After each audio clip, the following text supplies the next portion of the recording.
সারাদিন একটা ছেলে বাচ্চা যেই মা একা, একা সামলায়, তার থেকে ধৈর্যবান মানুষ আর পৃথিবীতে আরেকটা হতে পারে না।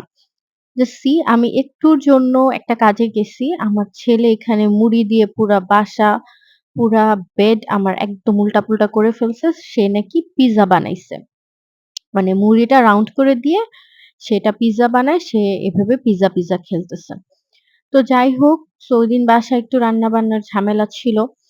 বাসায় হচ্ছে একটা ইফতার পার্টি ছিল দারবিশের বাবার। সো এটার জন্য হচ্ছে আমি চিলি চিকেন রান্না করে দিচ্ছিলাম।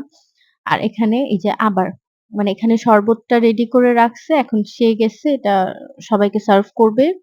সেই এটা সবকিছু করবে।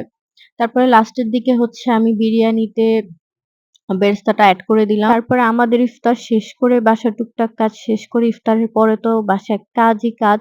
মানে ইফতারের পরে কাজ আরো বেড়ে যায়। তারপর আমার মনে হলো যে আমার একটু পার্লারে যাওয়া দরকার, আইব্রোটা প্লাক করা দরকার আর চুলটা কিছু একটু করা দরকার। তো ফার্স্ট এ আমি ভেবে গিয়েছিলাম যে আমি চুল একদম ছোট করে ফেলবো।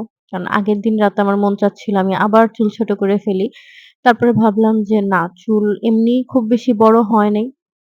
সো এখন একদম ছোট করে ফেললে বাচ্চা নিয়ে আসলে ম্যানেজ করা টাফ।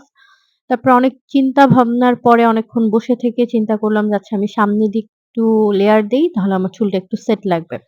তারপর আইব্রো প্লাক করে বাসায় চলে আসলাম। বাসায় আসার পরে অনেক কাজ করছি। একটার পর একটা কোনো কিছু রেকর্ড হয় নাই। আর এখানে এখন হচ্ছে আমি আমার সেহরিটা রেডি করব। সেহরিতে আমি মোস্ট অফ দ্যা ডে হচ্ছে দই আর চিড়া বা ওটস খাই। ভাতটা স্কিপ করার ট্রাই করি। সেহরিতে আমি ভাত খেতে পারি না। আর তারপরে আমি এটা কি বানিয়েছি এটা আমি নেক্সট কোনো একটা ভিডিওতে শেয়ার করব যেটা আমি কি বানিয়ে রেখেছিলাম। সো এখানে আমার ব্লগটা শেষ করছি। বাই।